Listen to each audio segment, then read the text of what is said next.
Good afternoon, everyone. We are coming on the air with live coverage of the state funeral for former President Jimmy Carter in Washington. Any moment now, the caisson carrying Mr. Carter is set to arrive at the east front of the Capitol building. His children and grandchildren are walking behind the caisson in a procession meant to pay tribute to his 1977 inauguration, when he and Mrs. Carter surprised the nation by getting out of their car and walking down the Pennsylvania Avenue route on their way to the White House. Inside the Capitol this afternoon, lawmakers from both parties are gathering to pay tribute to President Carter. Vice President Harris, House Speaker Johnson, and the new Senate Majority Leader John Thune are all expected to speak at a memorial service inside the rotunda before the official lying in state begins this evening. Since Saturday, some 23,000 visitors paid their respects at his presidential library in Atlanta before departing his home state this morning. He left on what was dubbed Special Air Mission 39, a plane normally part of the presidential fleet, but for this mission identified as Air Mission 39. The former president's arrival in Washington today also comes ahead of his casket lying in state at the Capitol building, along with his national funeral later this week. Let's go straight to our senior White House correspondent, Kelly O'Donnell. She's been covering the former president for years. Kelly, good afternoon.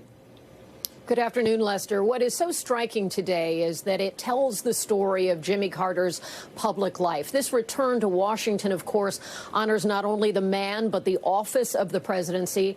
Earlier today, there was a solemn and emotional leaving of the Carter Center. That has been the place that for the many decades of his post-presidency, the work of Jimmy and Rosalind Carter really was embracing their pledge to serve democracy, to try to help global health, all the different initiatives. Back in Washington today, part of what is striking is the temperature, bitterly cold here. And one time when I was talking to President Carter, he reflected on how his own inaugural had been such a cold day. You referenced that he and the family exited the presidential motorcade and walked down the path to the White House. That's reflected in the caisson today. And also the east front of the Capitol, where Jimmy Carter was the last of our modern American presidents to be sworn in on that side of the Capitol. Ronald Reagan chose the west side, the west front as it's known, because it looked toward his home state of California. So today is really about the rituals and the ceremonies of a national mourning. And in some ways, that's in a bit of conflict with who the man was. He was certainly very ambitious for his goals. He was knowledgeable. He was successful. But there was a humility and a simplicity about the life that he led, both inside the White House, where he was known to wear a sweater and to turn down the heat during a period of energy crisis, and also for the work that he did and the life and the way that he lived in his hometown of Plains, and the way he engaged in the world in the time since. So that contrast of a man who really embodied a simple existence and yet attained the highest level of power, had enormous influence around the world, not only in office, but for many decades since. Lester? All right, Kelly, let me go to Ryan Nobles. He's outside on the east front of the Capitol. Ryan, we note this has been an unusual time in Washington on many levels, not to mention the major snowstorm, the certification of the votes yesterday, and now welcoming for one more time a former president to the Capitol.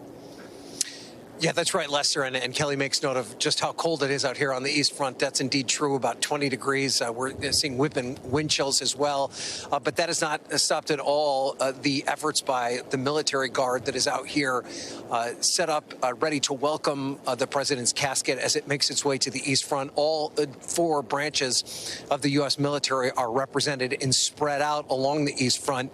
They were part of the procession that's made its way up Pennsylvania Avenue from the Navy Memorial, where the casket was put on that caisson, in the horse-drawn caisson, to be brought here to the east front before it makes its way up the steps and into the rotunda to lie in state. Now, this is what we're expecting. Once that horse-drawn caisson makes its way to the east front, there will be a group of what they describe as body bearers. These body bearers represent all different branches of the military. They will take the casket off of the caisson and and then they will march in a very regimented cadence that you'll actually be able to hear the cadence called out, and they'll make their way up those East Front steps, as Kelly rightly points out, where Jimmy Carter was inaugurated as President of the United States back in 1977, before the casket is then brought up into the rotunda, where he will there lie in state until Thursday, when the national funeral will take place. And that will be the opportunity for the public to then come and pay their respects to the former president.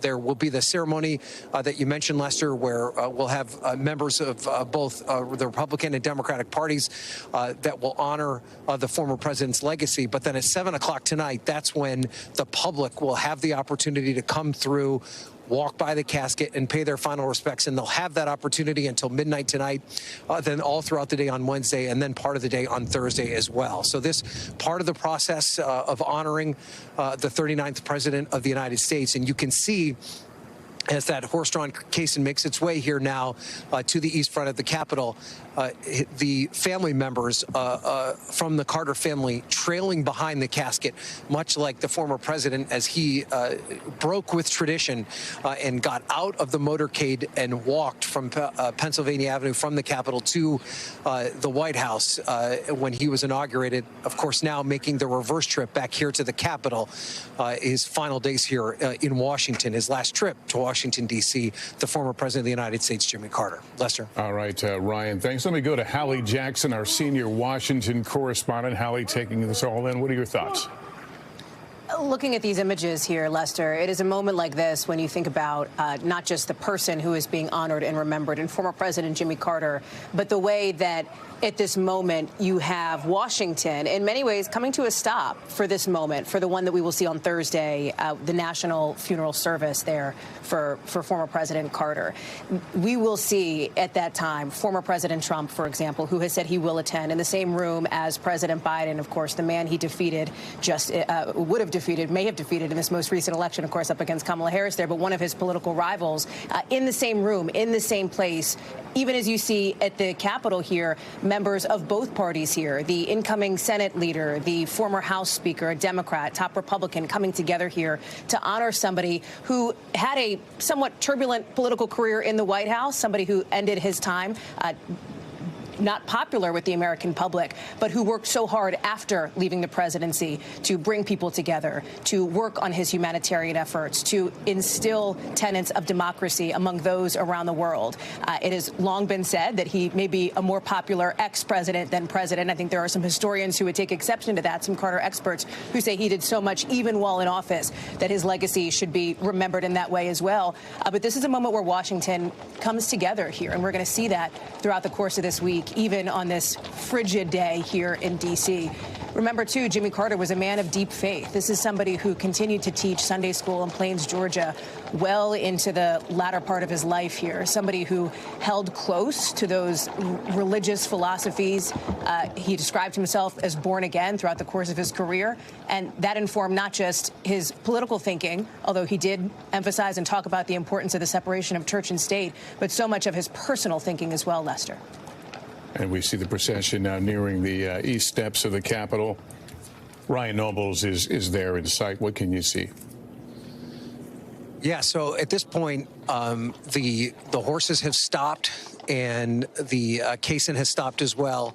We see the members of the honor guard beginning their preparations to move to the caisson to begin the process of taking that casket off the caisson and then making their way up the east front steps. There are representatives from the Joint Chiefs of Staff as well that are standing at the base of the east front of the steps to also pay their respects as well. And it is pretty a remarkable sight here, Lester, to see all four branches of the U.S. military in their honor regalia, standing right now in honor of this former president and the impact that he had on the United States. He, of course, a graduate of the Naval Academy, a former naval lieutenant, which is part of the reason that this procession began at the Naval Memorial down Pennsylvania Avenue. We do expect to hear from the Vice President, Kamala Harris, who is going to give remarks inside the rotunda once the casket makes its way into the rotunda to lie in state. And then we'll also hear from Republicans as well. As Hallie rightly points out, it's a time of polarized politics here in Washington, but we are going to hear from the new majority leader in the United States Senate, Senator John Thune of South Dakota. We're also going to hear from the House Speaker, Mike Johnson, as well, who will also speak about Carter's legacy and the impact that they feel that he had on the United States during his time as president of the United States. And, you know, so much has been made of the former president's activities after he left the White House. And I would imagine that's what you'll hear, particularly the Republicans focus on, the work he did with Habitat for Humanity and building houses for the less advantaged all throughout not just the United States, but the world. And now we see the case moving yet again, Lester, as they prepare the process of taking the casket up those East Front steps. And just for context, for those who have not been here to Washington and been here to the Capitol, these East Front steps are rarely used. That the door to the rotunda there is not open to the public on a daily basis. This is not a point of egress for even members of Congress. They do go up the steps outside the House and Senate chambers, but largely the East Front steps are not utilized. It's only special occasions like these where you see that big, massive door that leads to the rotunda open, and where you see any sort of activity. And just to keep in mind, when you see these body bearers that will represent all four branches of the United States military walking up these steps in a very rigid cadence, that is a steep incline that they're going to be going up on a very frigid day. And so this is not any sort of easy responsibility that they have here in bringing up the former president's casket and his body on such a reverent day. So it's definitely going to be a challenge. You could tell, Lester, by the way that those flags are moving right now, just how intense the wind is right now on the east front of the Capitol. And this east front is often sort of a wind tunnel where the wind just whips through this area. And we're definitely experiencing that right now as it is very cold. Yeah. And so this will definitely be a challenge for these body bearers. But my guess is that it will not seem like a challenge as you're watching at home, but it definitely will be, Lester. We expect, Ryan, the 21-gun salute to occur here in a moment. And we should note the plans for the final farewell to President Carter have been laid out literally for years, but it is a breathing document and has made allowances and changes dictated by the weather on this cold January day and the day leading up to this. So they have remarkably found a new schedule and pretty much stayed on it. Family in positions right now, honor guards in place right now. Kelly O'Donnell, as we watch this, we are about to hear, as I said, the 21-gun salute. And Jimmy Carter himself designed these events, and he chose some of these important details, like going to the Navy Memorial, which he signed into law and authorized its existence back in 1980, and having his family with him, 3 sons, his daughter Amy, who was certainly very prominent during his time in the White House as a little girl who attended public school in Washington, D.C. Each of the details that unfolds, from selecting the music to choosing among many different rituals that were options for him, he would revise it and change it over time. And in part, that's why we will see the sons of some of his contemporaries participate in the next few days, because Jimmy Carter, at age 100, outlived so many of his contemporaries. But this is a ceremony that reflects him, reflects his service to the country as a graduate of the Naval Academy, the only U.S. president who did so. He was of the generation of World War II as a midshipman and then later served in Korea. And of course, his time in office was 4 years. Once I spoke to Rosalind Carter about that notion of him being so popular as a past president, and she rejected it quickly and said, no, no, no, he was a very fine president, and that history will record him as such. And there are many parts of our life today that he had a hand in by putting in policies, by having views that were perhaps ahead of his time, like solar panels on the top of the White House and things like creating the inspector general role in government where citizens can have accountability of their government. So important after the Watergate years and the loss of trust. The first president to release publicly his taxes, followed by all of them except for Donald Trump. Those kinds of small aspects of his presidency do sort of tie a thread to the modern moment we're in now. He and Donald Trump spoke by phone at times.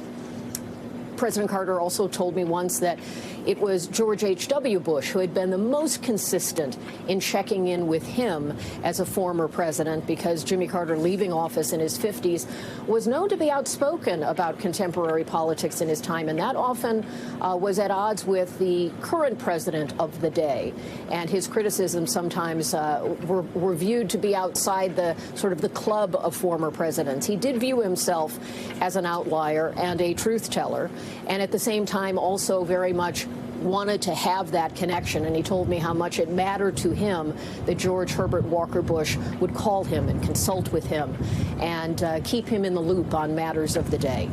So all of those sort of reflections of Jimmy Carter tell what was a complex story of a man who loved Southern rock and roll and did so much for his hometown of Plains, still to this day with charitable work that helps the citizens of Plains, and being honored in this way with all of the ceremony at the highest point of our government, to have really Washington pause for him for this period of days. Yeah, and Kelly, you know so well that the Capitol can often be a symbol of the divisions in this country and things that are perceived going the wrong way.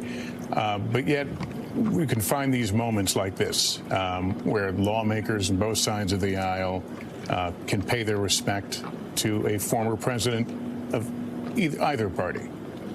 And institutions are not always popular, but it's moments like this where tradition stands, where people see the thread of time from a presidency that was decades ago to a moment today where there's a whole different set of political issues, and yet they are not all that different at their core. And so seeing Republicans and Democrats together, seeing members of the military, we'll see members of the Supreme Court, dignitaries of many types who will show their respect, again, for the office as well as the man. And that is important.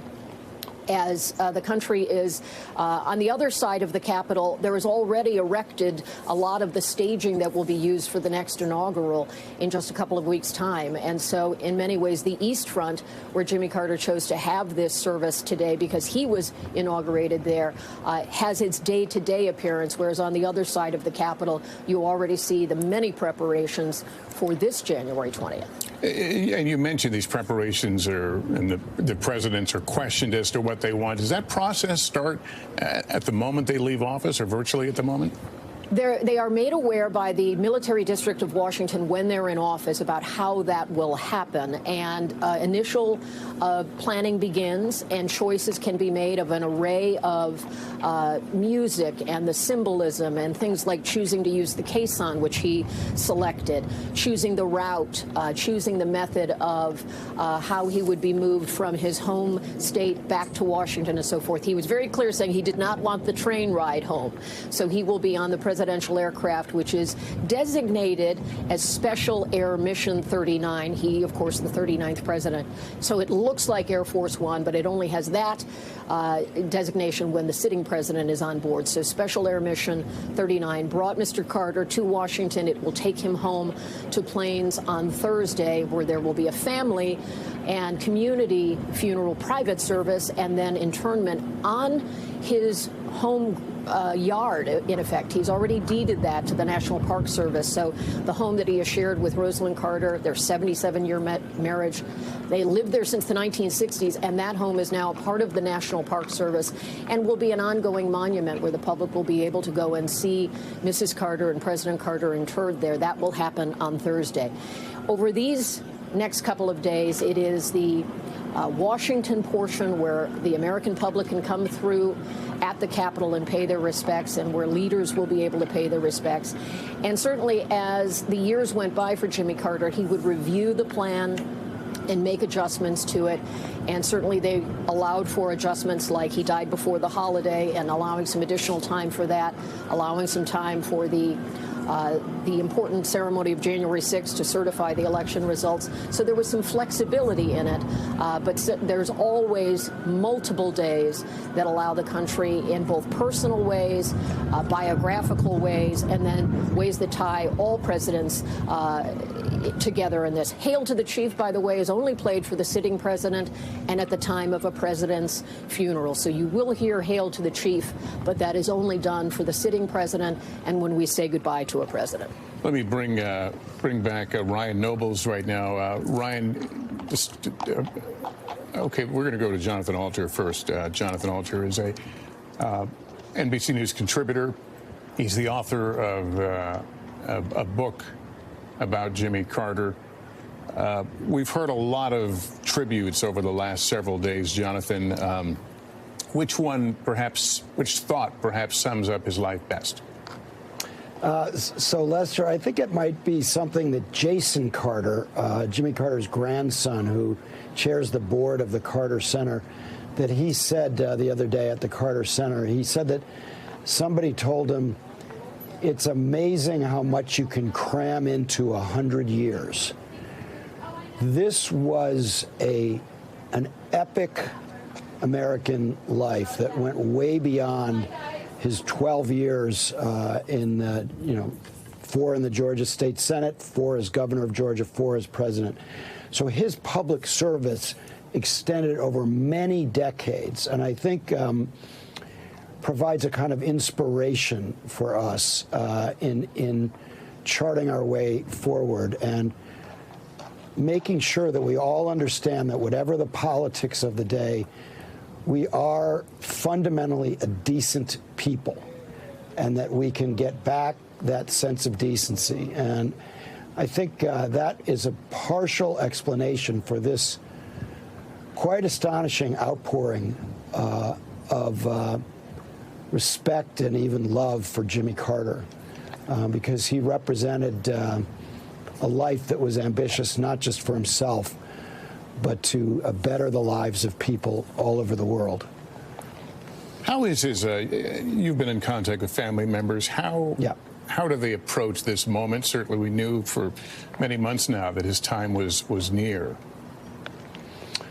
Well, I think, it's always hard when you lose a parent, and it's just been a little bit more than a year since Rosalind Carter died. So they lost 2 parents in short order. Obviously, they were prepared for it.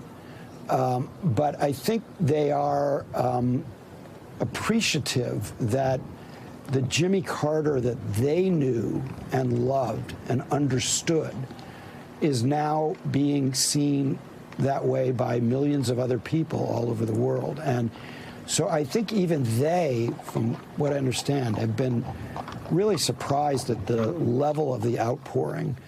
There are African children named after Jimmy Carter.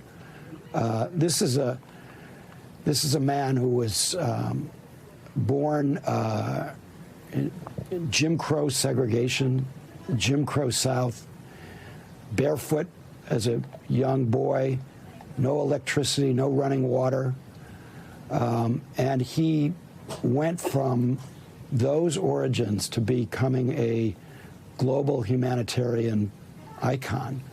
So I think that they're increasingly understanding that their father had a classic American story, and that it was a complex story full of plenty of setbacks, and he certainly had his shortcomings.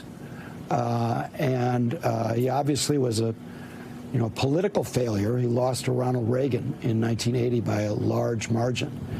But he was also a visionary, particularly in the area of energy and the environment and on foreign policy, where he was responsible for the Camp David Accords, the most enduring peace treaty since the end of World War II.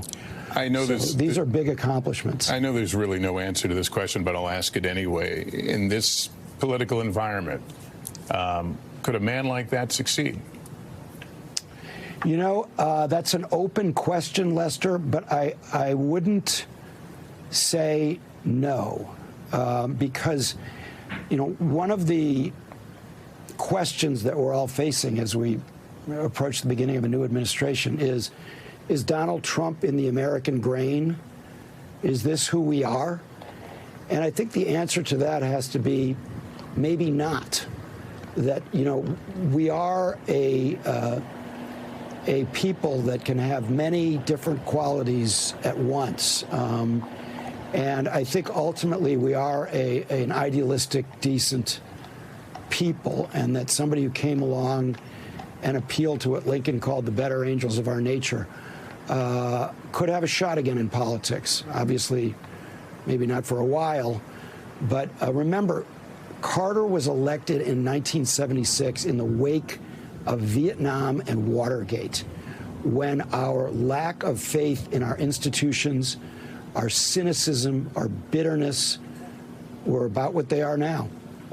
And yet he appealed to what he called a government as good as its people, to say that actually, no, you know, a lot's gone wrong in the 1960s and 70s, but we can come back. And democracy has always been about renewal. It's always been about finding new ways of facing the future with an open mind and an open heart. And I think Carter, in that sense, is a very American figure. And there are others like him out there, maybe inspired by his example, who are young now, but thinking maybe I can do something beyond just making money and make a contribution in other ways, whether in public service in the government or in my own community. Jimmy and Rosalind Carter were very active in the Plains community until their mid-90s. They were doing all kinds of things. And at their church, Jimmy Carter cut the grass and Rosalind vacuumed the sanctuary. They were all about doing things not just for themselves, both of them plenty ambitious, but also ambitious to do something for other people. And you had that's the feeling a pretty that, good lesson. And you had the feeling that it was never for the photo op, that it was who they were as people. So for a long time, people thought it was for the photo op, even after he became president. Like, he'd carry his own bags, and they'd say, oh, the bags are empty, you know, this is all just a show, you know. But as time went on, people realized it was genuine. He was a genuinely modest person. And when he challenged Americans to sacrifice and be less materialistic, that came from his religious conviction. It wasn't something that he was doing to get votes. And he consistently, and to his own detriment, made decisions that hurt him politically, but that he thought were right. Sometimes he'd act political, but much of the time he would do things, for instance, turning over the Panama Canal, which is now very controversial, but which he thought was necessary to prevent a war. This was something that he knew was unpopular, but that needed to be done.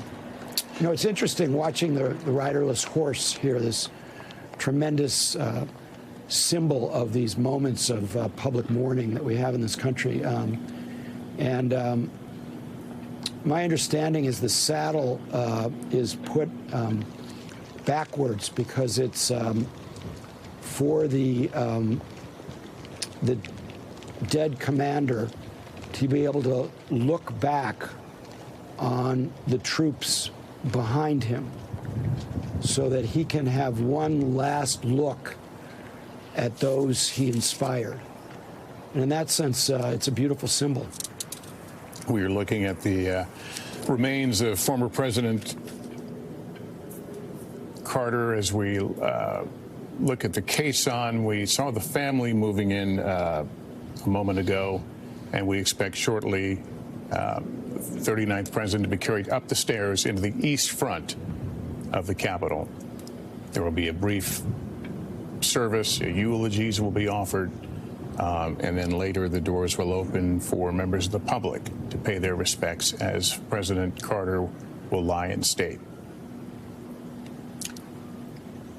Let's go back to Hallie Jackson right now. Hallie, again, a significant, after a very significant day at the Capitol yesterday, a different tone here, but just as weighty.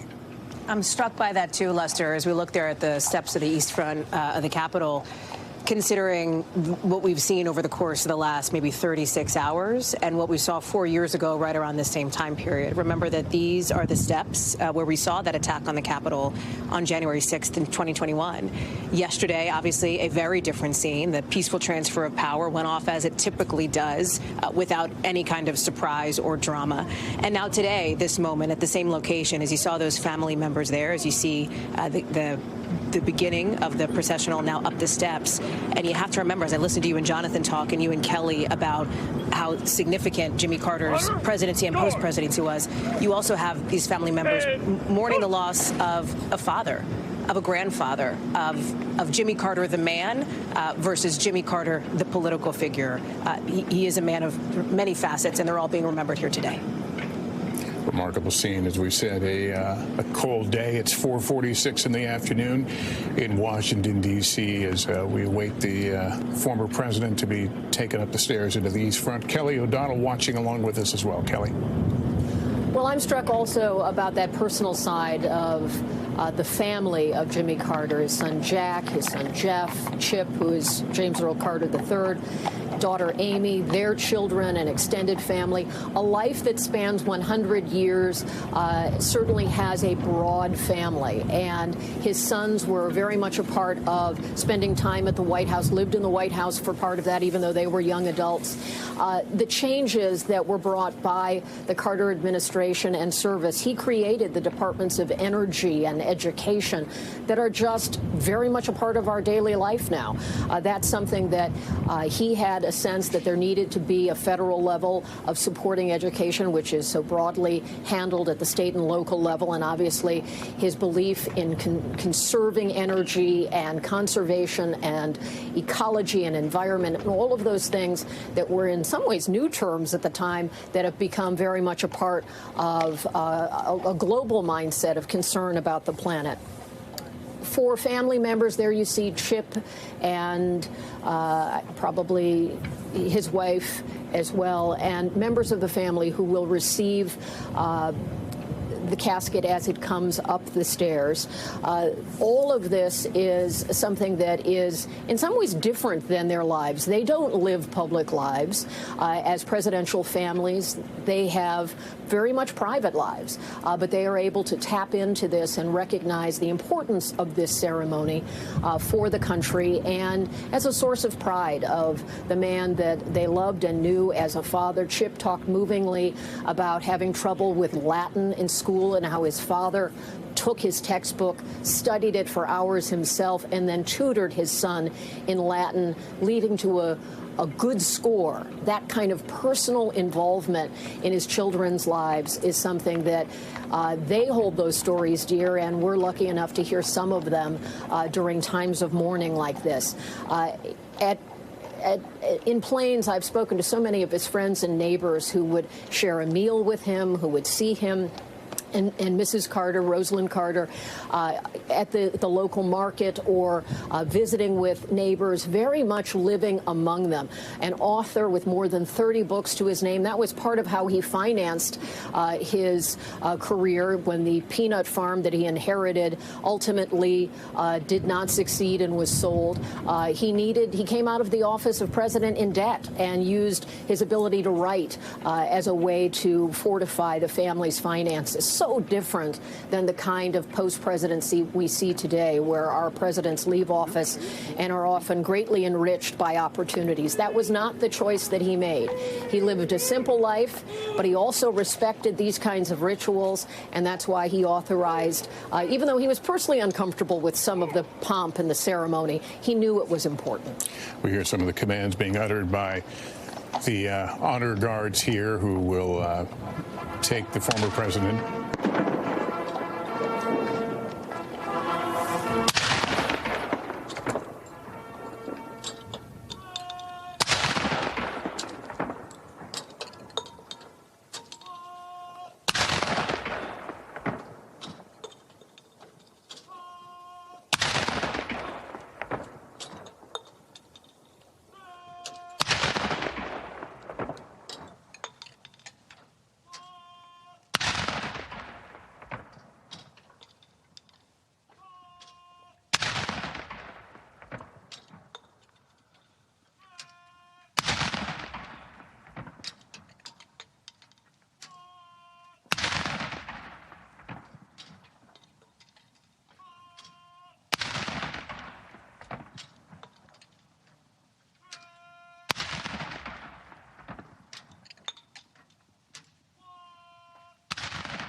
Ryan Nobles has been watching from the East Front as well. Ryan, give us a sense of the moment.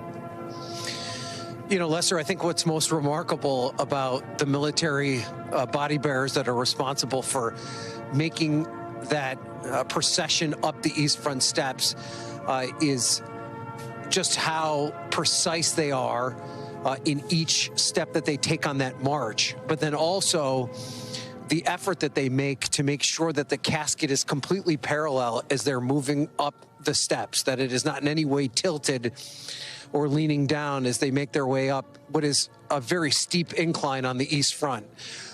And it's remarkable to watch on television. It's even more remarkable to watch in person, especially given the conditions that they're dealing with. As they were going up the steps, a massive gust of wind came through. Had to have been at least between 15 and 20 miles an hour.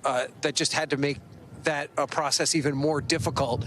But you could not even tell in any way, shape, or form that it seemed to bother them as they really held to their duty and made sure that they executed that responsibility with precision. And that's exactly what happened.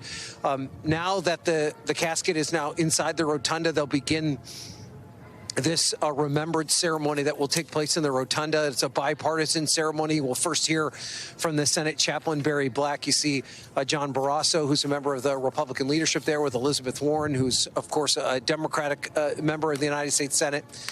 And after we hear from Chaplain Black, you'll hear from the Senate Majority Leader, John Thune, who recently took that job last week on Friday when the Republicans took back control of the majority of the Senate. And then we'll hear from the House Speaker, Mike Johnson, as well. And then from the Vice President, Kamala Harris, who will deliver a eulogy in honor of Jimmy Carter. It's interesting. He's in the rotunda. Lester, we know that he was a fan of Harry Truman, the former president. There's, of course, a statue in honor of Harry Truman inside the rotunda. That is a very special spot for a former president to be given in honor in the rotunda. And Harry Truman is among the group of former presidents that has a statue in his honor in the rotunda. Another president who played an important role in Jimmy Carter's history is, of course, Gerald Ford, who he beat in that election in 1976 to win the presidency. He and Ford, of course, were political rivals who then eventually became friends. And we are told to expect a nod to the role that Gerald Ford played in Jimmy Carter's life as well as part of this remembrance ceremony that's about to take place in the rotunda. But obviously a very solemn and impressive event that we saw play out here on a very frigid day in Washington, D.C. on the East Front of the United States Capitol, Lester. And Ryan, tell me again when the public will be allowed to pay respects. So that will begin tonight at 8 o'clock. Originally, it was at 7 o'clock, but everything got pushed back about an hour and a half because of the weather here in Washington, D.C. But the public can begin that process at 8 o'clock tonight and then through midnight tonight. And then they'll have all day, to have the opportunity to pass by the casket and pay their respects to the former president. And a lot of familiar faces as the camera slowly pans the crowd there gathered in the rotunda. We saw that amazing shot from up high. Showing this place where, and there's Vice President Harris, and there will be this brief eulogy, a brief service here in just a moment. We will hear the Vice President speak along with the House and Senate leaders. It's the top of the hour now, 5 p.m. in the East and on Capitol Hill, where the funeral service for former President Jimmy Carter is about to begin inside the Capitol Rotunda. Soon we'll hear eulogies from the new Senate Majority Leader, Republican John Thune, along with House Speaker Mike Johnson and, as we noted, Vice President Kamala Harris. And later this evening, Mr. Carter's body will lie in state at the Capitol. Thousands of people expected to line up to pay their final respects, all ahead of his national funeral later this week. Let me bring back Ryan Nobles. Ryan, this is played out over a number of days here, but obviously the planning for all this has been years in the making. Yeah, that's right, Lester, and the former president himself played a hand in that. As many as 15 years ago, the planning process began for this final remembrance of his time and service to the United States. He obviously lived to be 100 years old, so there was quite a bit of time for them to prepare for this. He'd been in hospice care for more than a year, so even the close preparations up until this day, obviously this was anticipated for quite some time. So the amount of painstaking effort made to make sure that every aspect of this final days of remembrance for the president went off without a hitch were definitely, there was a lot of work and effort put into it, and a lot of work and effort that the former president himself played an important role in. And I think one of the things that's been very notable, and I think kind of a hallmark of his life, was the very visible and important presence that his family has played throughout this. That's part of the reason that we saw a bit of a delay here, was because there were so many of his family members that were there behind the horse-drawn caisson as they were making their way up Pennsylvania Avenue. And then here at the Capitol as well, there were a group of his family members that were at the base of the East Steps that followed the casket up into the rotunda. But then there was another group, a large group of family members that had to make their way through the Capitol on the inside to get to the top of the steps to receive the casket as the casket made its way up those steps. So his family played such an important role in his life before he got into politics, after he was out of politics, the remarkable work he did as a former president. And it's not a surprise to see the important role that they're playing here today in his final remembrance. Here we see, Lester, all the members of the congressional leadership. Hakeem Jeffries, who's of course the House Minority Leader, the Democrat from New York. Chuck Schumer, who's now the Senate Minority Leader, next to him. And then you see, of course, John Thune, the Majority Leader. This is the House and Senate Sergeant in Arms, who are responsible for the security of the Capitol, leading the procession as the casket makes its way into the rotunda. And we'll watch this moment.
Let us pray. Eternal Father, strong to save, whose arms have bound the restless waves, we thank you for the inspiration of a consequential and laudable life as we celebrate the legacy of James Earl Carter, Jr., the 39th President of the United States. We proclaim your generosity to this nation and world for giving us the gift of someone with the ethical congruence to be salt and light to his generation. Lord, he made the world more palatable. We thank you for his passion for integrity, his commitment to leave the world better than he found it, and his exemplary love for his precious Rosalind. Inspired by his great life, teach us to know you more clearly, to love you more dearly, and to follow you more nearly each day. We pray in your matchless name. Amen.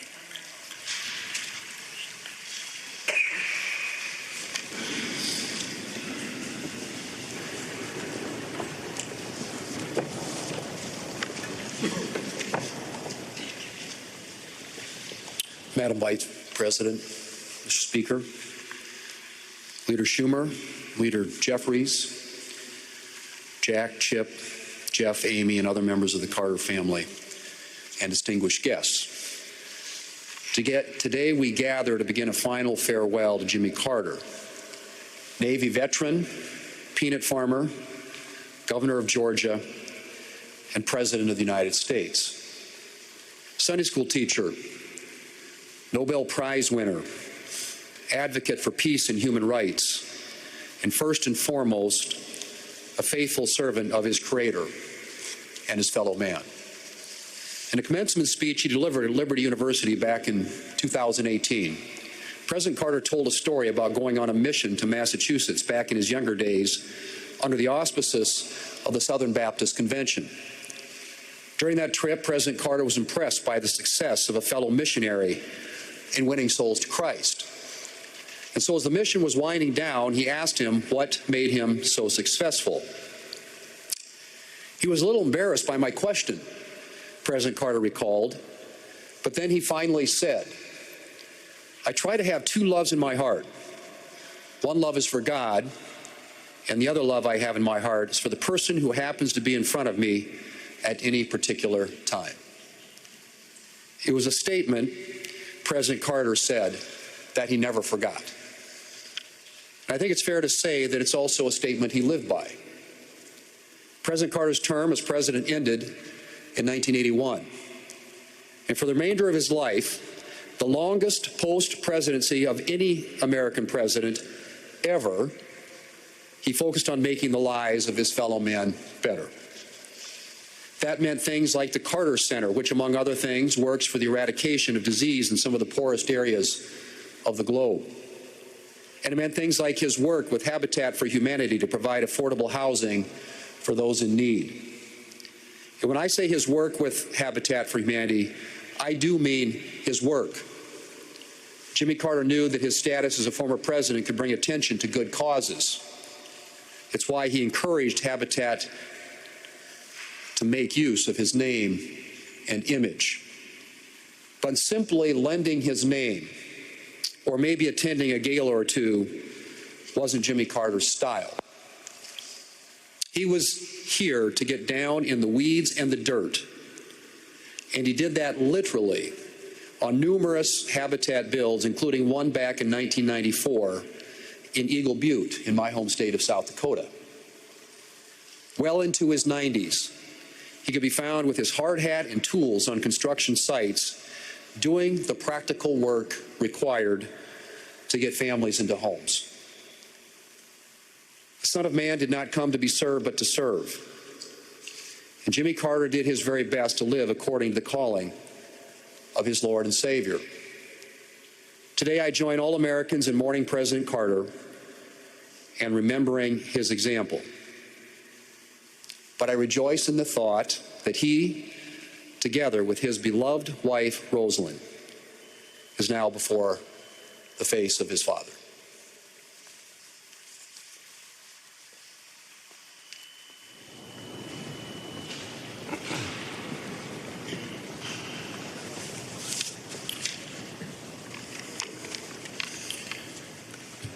To the family, to Jack and Chip and Jeff and Amy, the entire Carter family, Vice President Harris, members of the Cabinet, Leader Thune, my colleagues in Congress, and my fellow citizens.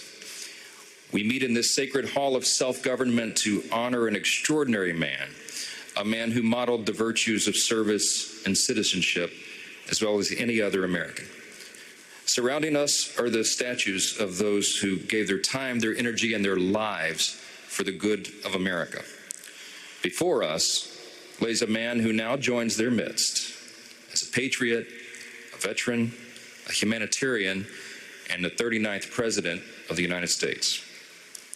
When Jimmy Carter walked out on the east front of the Capitol and took his oath of office, I was just 4 years old, and he's the first president that I remember. Looking back, it's obvious now to me as an adult why he captured everyone's attention. Jimmy Carter was a member of the greatest generation. He lived through the Great Depression. He did that on a farm in rural Georgia. He knew the value of a dollar, and he modeled thrift his entire life. As long as he was in office, he hated government waste. His father, an Army veteran of the World War I era, taught patriotism to his children. And eventually his son, this young man from Plains, followed his father's example of self-sacrifice, and he joined the Naval Academy in the middle of World War II. In the Army, Lieutenant Carter learned from the legendary Admiral Rickover to always do his best as he served on the first fleet of nuclear submarines.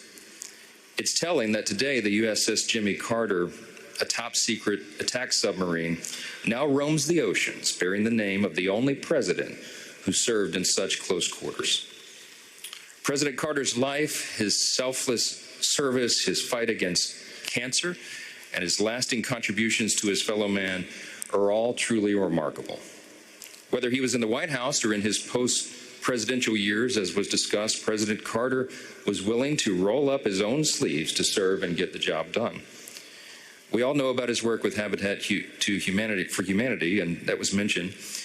And the origin story goes that it was in 1984, when he first became aware of the work. He was in New York for a friend's anniversary. Millard Fuller, the founder of the fledgling charity at the time, called President Carter and asked if he wanted to visit a site in Brooklyn during his trip. President Carter agreed, and he found his way down to the Lower East Side. Standing on the roof of a dilapidated building, he looked out on the wealth of Wall Street to the south and to the power of Midtown Manhattan to the north. And then he looked down and he saw an image he'd never forget. An elderly woman cooking breakfast over an open fire in the rubble of the building, there in the heart of the richest city in the world. The Habitat for Humanity worker that was there with him turned to President Carter and said, if there's anything that you can do, we would take it. He said, if there's anything I can do, let me know. The worker said, well, maybe you can send some volunteer carpenters from your church. It was the very next day that President Carter called Habitat for Humanity and told them he was going to send some carpenters, all right, and that he himself would be one of them. And thus began his famous tradition of donating 1 week every year to build and restore homes for his fellow Americans. It's remarkable to think that one of the 45 men who has served as president and one of the only 13 who held the role in the nuclear age would humble himself to such service. We all know that his care for humanity didn't stop at building homes. In the face of illness, President Jimmy Carter brought life-saving medicine. In the face of conflict, he brokered peace. In the face of discrimination, he reminded us that we are all made in the image of God. And if you were to ask him why he did it all, he would likely point to his faith. I'm reminded of his admonition to, quote, live our lives as though Christ were coming this afternoon, and of his amazing personal reflection. Quote, if I have one life and one chance to make it count for something. We all agree that he certainly did. So today in these hallowed halls of our republic, we honor President Carter, his family, and his enduring legacy that he leaves, not only upon this nation, but upon the world.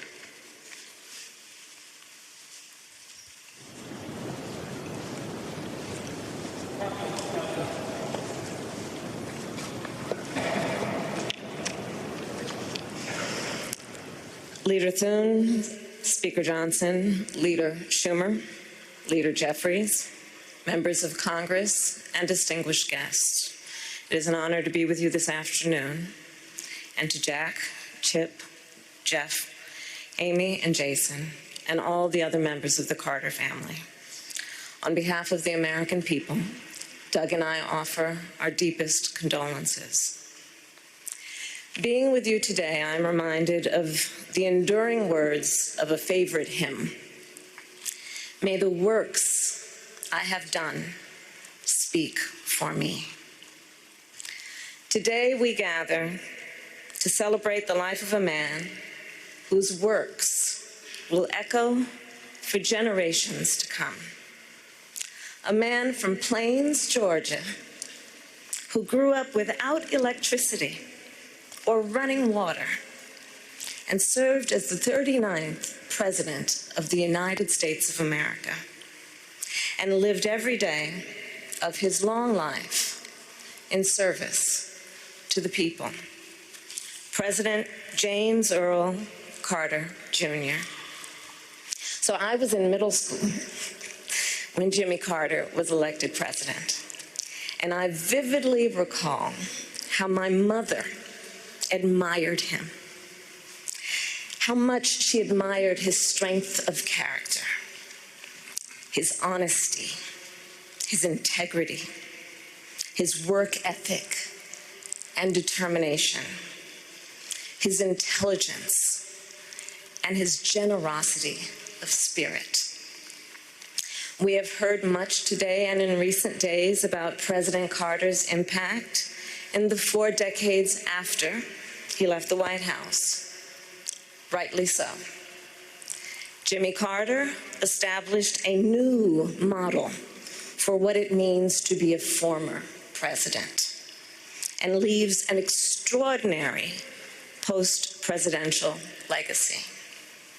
From founding the Carter Center, which has helped advance global human rights and alleviate human suffering, to his public health work in Latin America and Africa, to his tireless advocacy for peace and democracy around the globe. And Jimmy Carter was the President of the United States who was ahead of his time. He was the first President of the United States to have a comprehensive energy policy, including providing some of the first federal support for clean energy. He also passed over a dozen major pieces of legislation regarding environmental protection. and more than doubled the size of America's national parks, including protecting our beloved redwoods in my home state of California. He was a president who, between the years of 1977 and 1981, appointed more Black Americans to the federal bench than all of his predecessors combined, and appointed 5 times as many women. And in the wake of Watergate, Jimmy Carter passed historic ethics legislation to help rebuild America's faith in government. Jimmy Carter, as president, was also a respected global leader. To be sure, the years of his presidency were not without international crises or challenges, but his legacy of global leadership is well established. In Asia, he instituted full diplomatic relations with China, which he would later call one of the most historically significant accomplishments of his presidency. And his legacy lives on in the Middle East because, do recall, in the decades before Jimmy Carter became president, Israel and Egypt had been at war numerous times. Few thought peace could be achieved between them. Yet Jimmy Carter did that. Through his persistence and perseverance, through his unshakable belief in the power of American diplomacy, he secured the Camp David Accords, one of the most significant and durable peace treaties since World War II. And throughout the world, Jimmy Carter elevated the role of human rights in America's foreign policy priorities and uplifted the importance of civil society in doing that work. Jimmy Carter was a forward-looking president with a vision for the future. Consider his establishment of the Department of Energy in 1977, which anticipated the central role it would play in addressing the climate crisis. His creation of FEMA in 1979, which enabled our nation to mobilize a national response to disasters, which has helped countless communities rebuild and recover. And his founding of the Department of Education later that year, which elevated public education institutions and increased national standards for the education of America's children and future leaders.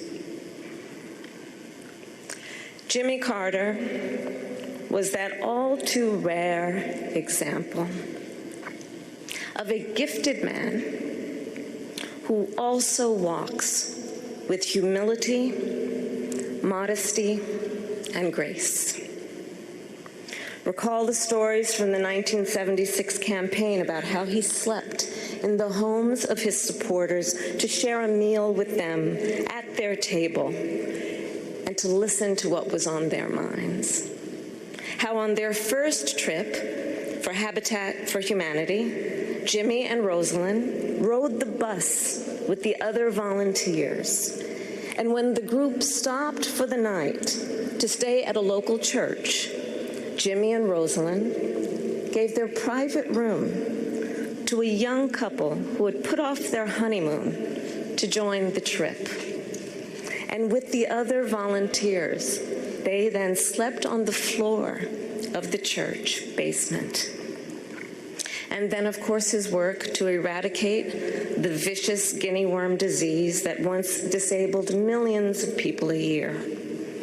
It was one of the Carter Center's greatest triumphs.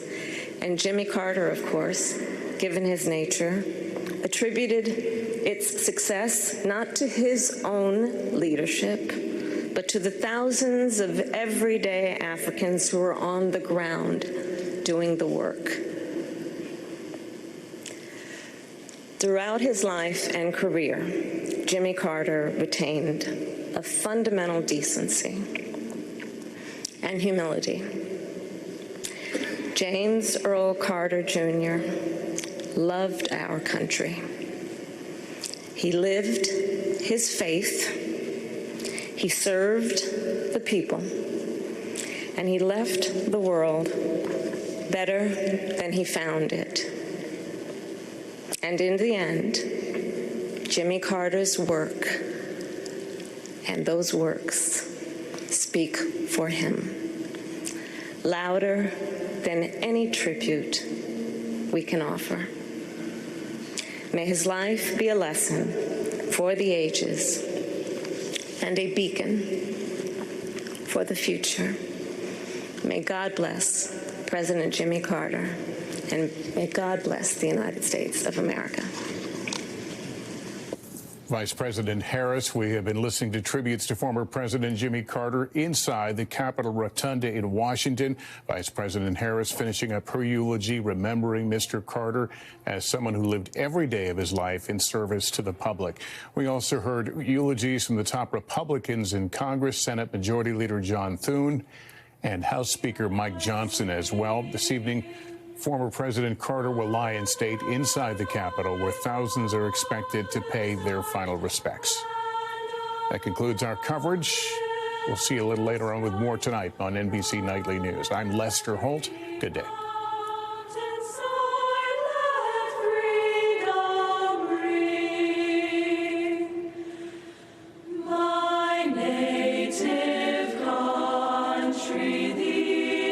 Thanks for watching. Stay updated about breaking news and top stories on the NBC News app or follow us on social media.